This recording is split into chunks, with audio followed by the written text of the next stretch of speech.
Decline and fall of the Roman Empire. For roughly 200 years, the Roman Empire was a prime example of a successful empire in the ancient world. The empire, split into an east and west part, covered parts of North Africa, Europe, and the Middle East. During the Pax Romana, Rome built roads, harbors, aqueducts, and the famous Roman Colosseum. Though the western half was much less wealthy than the eastern part, the west became more and more urbanized as concentrated trade centers and military camps became cities where traders, merchants, and the families of the army could settle. The Roman language and culture spread throughout the empire, and overall, Rome was thriving, but not for long. Empires rely on expansion to fuel their economy through new resources, taxes, and slaves. Changes in expansion can lead to economic problems that damage the empire. Overexpansion can leave an empire with debt if the conquered land doesn't have enough resources or taxable people to compensate for the army's expenses. An empire that stops expanding can have similar problems. Conquering land provides resources, slaves, and money to an empire, and the sudden lack of income can cause problems within the economy. Other internal problems can also have an effect. An empire that rules large amounts of land requires a powerful government that can control the citizens' army and manage the finances of the empire. Ineffective or contested leadership can disrupt effective governing. If an emperor rules for personal gain or rules too harshly, citizens who are not satisfied can revolt. If an emperor doesn't rule firmly enough or grants too much power to bureaucrats, feudal lords, or army generals, those people might try and seize power. Disputes about who should rule after one emperor dies could also lead to people taking control by force. Not only does political instability lessen the effectiveness of the government, it also contributes to more economic problems by disrupting trade and industry. Natural disasters or invasions from outside forces also damage empires. Fighting to keep invaders out of the empire's territory requires many resources and people, which is a problem if the empire doesn't gain any extra resources from the conquered land. Natural causes like plagues kill people and result in an empire having less people, less industry, and less tax revenue. For Rome, economic problems similar to these cause problems within the empire, leading to collapse or transformation. The Roman Empire had previously been in a state of peace and stability with a stable, functioning economy and government. Over the next few decades, however, around 180 AD, the economy started to decline, beginning with problems such as debt and money loss. Rome was spending money on luxuries such as fine art and silk from Asia, using a lot of money and not gaining much in return.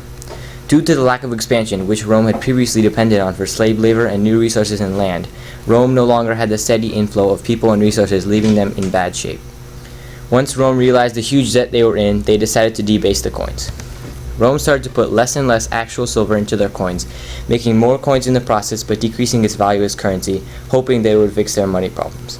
This caused major problems for the economy. The merchants and traders now demanded higher prices, money was worth a lot less, and the military started to revolt, demanding higher pay. The empire was now further in debt and nowhere close to solving their money dilemmas.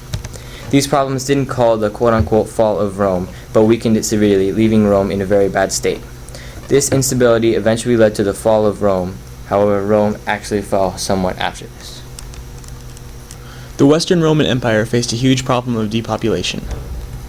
The city of Rome was so heavily affected it declined from over 1 million people to a low point of no more than 30,000 by 800 AD.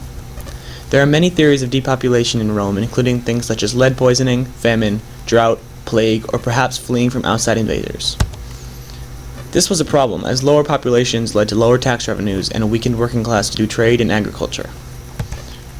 Rome also faced the problem of an unreliable military. Before the beginnings of the decline and fall, Rome constantly faced the problems of legions being more reliable to their own general rather than Rome as a city. This led to generals seeking to take their own power and taking their undeserved role as consul.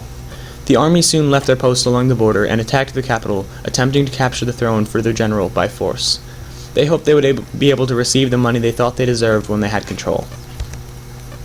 With the borders unprotected, the barbarian invaders were able to cruise easily through the Roman borders, causing further chaos.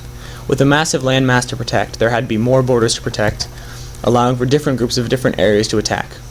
Also, when the Roman Empire started paying barbarian mercenaries, they were integrated into the army, creating an inner threat of perhaps disloyal troops. It was all going downhill for the Western Roman Empire. There are several factors for why Rome transformed and continued to be an empire. Even after the Roman Empire split into the eastern and western halves, the eastern half continued to thrive for many centuries, even after the western half was conquered by different barbarian groups. This was mainly because the Eastern Empire had more money and was more urban than the western half. Around 300 AD, Christianity started to spread. Many people, especially the poor, stopped following the Roman culture and converted to Christianity.